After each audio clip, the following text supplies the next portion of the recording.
بسم اللہ الرحمن الرحیم۔ درود و سلام محمد و آل محمد پر۔ میں ہوں ظفر مقصود۔ امید ہے کہ آپ سب خیریت سے ہوں گے اور بات کریں گے آج مینار پاکستان پر۔ کل پاکستان تحریک انصاف کا جلسہ نہیں ریفرنڈم ثابت ہوا۔ تمام تر ظلم جبر ریاستی طاقت کے استعمال کے باوجود لاہور سے ملحقہ علاقوں سے کپتان کے کھلاڑیوں نے تاریخ رقم کر دی اور مینار پاکستان پر تل دھرنے کی جگہ نہیں تھی۔ دوسرے لفظوں میں اگر کہا جائے کہ سونامی کل مینار پاکستان پر تھا اور جاتی امرا کی دیواریں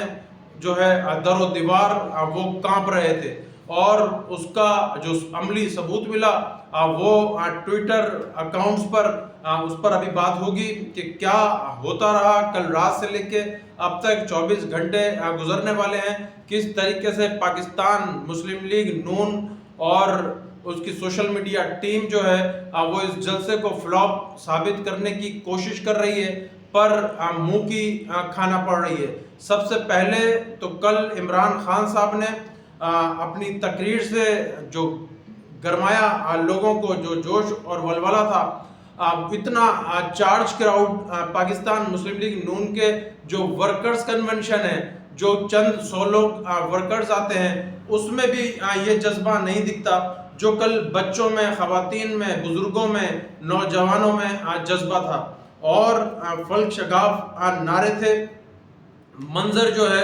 وہ دیکھنے والا تھا کل مینار پاکستان کا، کہ کل مینار پاکستان کے بعد باہر کے اطراف کی سڑکیں اور جو سامنے نظر آنے والا پل ہے، جو برج ہے، وہاں تک جو ہے وہ لوگ کھڑے ہوئے تھے۔ تو کل یہ سونامی تھا اور اس سونامی کو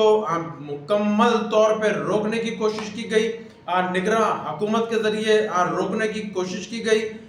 ظلم جبر گرفتاریاں چھاپے رکاوٹیں بھی اس سونامی کو نہ روک سکیں، اور جب یہ سونامی کل مینار پاکستان پہ پہنچا تو پہنچا مینار پاکستان پہ تھا، پر جاتی امرا کے در و دیوار ہلا دیے، اور جو در و دیوار ہلے اس کے بعد جو سب کچھ شروع ہوا ٹویٹر پر، تو وہ سب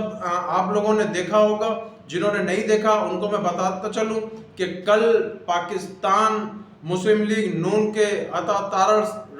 سعد رفیق اور دیگر جو رہنما تھے وہ اس جلسے کو فلاپ جلسہ جو ہے وہ بتا رہے تھے۔ کامران خان جو سینئر صحافی ہیں، ان کے ٹویٹس پر بھی جو ہے وہ ٹویٹس ہوئے عطا تارڑ کی جانب سے،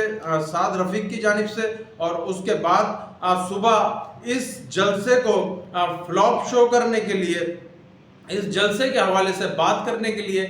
اس عورت کو جو ہے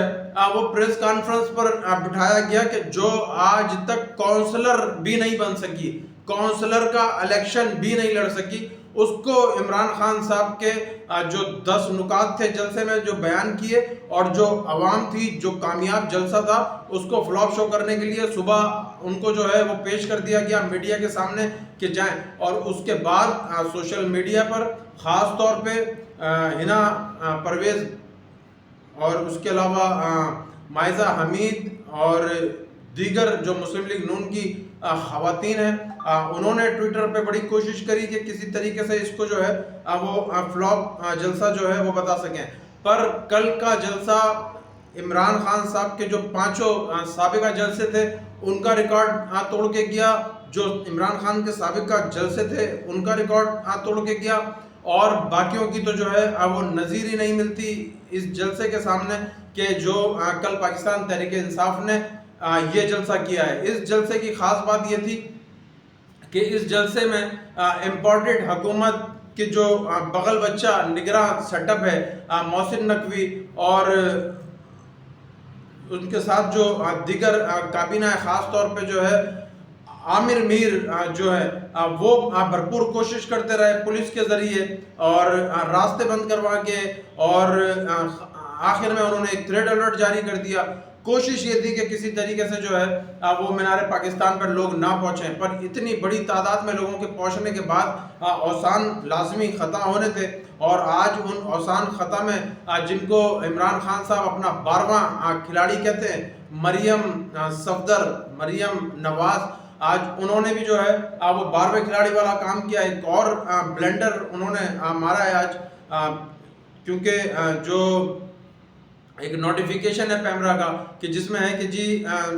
پریس کانفرنس، میڈیا ٹاک یا خبروں میں جو بھی ہے وہ ججز کے خلاف جو ہے وہ بات نہیں ہوگی. تو آج وہ سپریم کورٹ کے ججز کے خلاف جو ہے وہ بات کرتی رہی. دوسرا ایک لطیفہ انہوں نے آج یہ سنایا ہے اپنی جو گفتگو تھی کہ ہم الیکشن سے نہیں بھاگ رہے، پاکستان مسلم لیگ نون الیکشن سے نہیں بھاگ رہی، ہم الیکشن لڑیں گے بھی اور الیکشن جیتیں گے بھی. سمجھ میں نہیں آ رہا تھا یہ سننے کے بعد کہ مریم اورنگزیب کے جو الفاظ ہیں کہ اب روئیں پٹیں چیخیں، تو کیا کریں یہ سننے کے بعد کہ یہ الیکشن سے نہیں بھاگ رہے. تو ایسا محسوس ہو رہا ہے کہ شاید الیکشن مسلم لیگ نون سے بھاگ رہا ہے کہ کہیں یہ مجھے فتح نہ کر لیں، کہیں مجھے یہ جیت نہ لیں. تو جی کوئی سر ہوتا ہے، کوئی پیر ہوتا ہے، کوئی لیڈر کا ویژن ہوتا ہے بات کرنے کے لیے، تو وہ جو ہے نہیں. اصل میں اوسان خطا اس لیے ہوئے ہیں کہ کل مینار پاکستان پہ پاکستان تحریک انصاف کا سونامی تھا، اور وہ سونامی جو ہے بکھرا ہوا سونامی حق مانگنے کے لیے کل مینار پاکستان پہ جمع تھا. اور اسی دوران سپریم کورٹ سے ایک بڑی خبر آ گئی. سپریم کورٹ سے بڑی خبر یہ آئی کہ جو پاکستان تحریک انصاف نے پٹیشن داخل کی ہے، آئینی پٹیشن پاکستان تحریک انصاف نے داخل کی ہے، توہین عدالت کی بھی ایک پٹیشن جو ہے وہ داخل ہوئی ہے. اس کے ساتھ ساتھ شیخ رشید نے جو ہے وہ بھی ایک پٹیشن جو ہے وہ داخل کی ہے. اور کل پاکستان تحریک انصاف کی پٹیشن سماعت کے لیے منظور ہو گئی ہے. کل رجسٹرار آفس سے پاکستان تحریک انصاف کی پٹیشن پہ نمبر لگ گیا ہے. اور اب آج جب آج جو پیر کا دن شروع ہوگا تو رواں ہفتے میں جو ہے اس میں سماعت کا جو ہے وہ آغاز ہو جائے گا. اور اسی لیے یہ خوف ہے، اسی خوف میں جو ہے وہ اٹارنی جنرل سے جو ہے وہ استعفیٰ لیا گیا. اور اب آج جسٹس اعجاز الاحسن کے حوالے سے بات ہوتی رہی، آج دیگر ججز کے حوالے سے، بلکہ ان کی فیملیز کے حوالے سے جو ہے وہ بات ہوتی رہی. اور کوشش صرف اور صرف یہ ہے کہ کسی طریقے سے جو عدلیہ ہے اس میں جو ججز ہیں ان کو جو ہے وہ پریشرائز کیا جائے. آج مریم صفدر نے کہا کہ جی ہمارے پاس ایک آڈیو جو ہے وہ موجود ہے. تو اس معاملے میں تو جو ہے پوری قوم آپ کو پہچان گئی ہے کہ خزانے میں صرف آپ کچھ بھی نہیں چھوڑتے ہیں، اور اگر آپ کے پلے کچھ ہوتا ہے تو وہ صرف آڈیوز ہوتی ہیں مخالفین کی، یا ویڈیوز ہوتی ہیں مخالفین کی، یا تصاویر ہوتی ہیں مخالفین کی. اور اگر بہت زیادہ دبانا ہو تو شاید ان کے بیڈ روموں کی ویڈیوز بھی آپ کے پاس ہوتی ہیں، ان کی ننگی تصاویر بھی آپ کے پاس ہوتی ہیں. تو آپ کی سیاست کا جو محور ہے وہ گھومتا اسی گرد ہے. اس سے قبل آپ کے والد محترم جناب نواز شریف صاحب بے نظیر بھٹو کے حوالے سے جو ہے وہ نازیبہ الفاظ ادا کرتے تھے. پورا پاکستان جانتا ہے کہ کس نے ہیلی کاپٹر سے شہید محترمہ بے نظیر بھٹو کی تصاویر جو ہے وہ پھینکوائی تھیں غیر اخلاقی. تو آپ کی تو پوری سیاست جو ہے وہ گھومتی اسی گرد ہے، یہی آپ کی سیاست کا محور ہے. تو آپ قوم کو جو ہے وہ یہ بتانا ضروری تھا کہ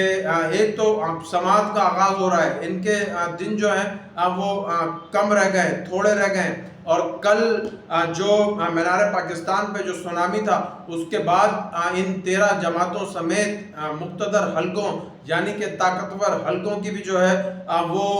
شاید سوچنے پہ مجبور ہو گئے ہوں گے کہ جو غلطی ہوئی ہے اس کو سدھاریں کس طریقے سے. تو جیسے ہی ابھی سپریم کورٹ میں سماعت کا آغاز ہوتا ہے یا نئی کوئی اپڈیٹس ہوتی ہیں تو انشاءاللہ اس سے آپ کو جو ہے وہ مطالعہ کروں گا. جب تک کے لیے اپنا بہت خیال رکھیے گا، مجھے اجازت دیجیے. اللہ حافظ.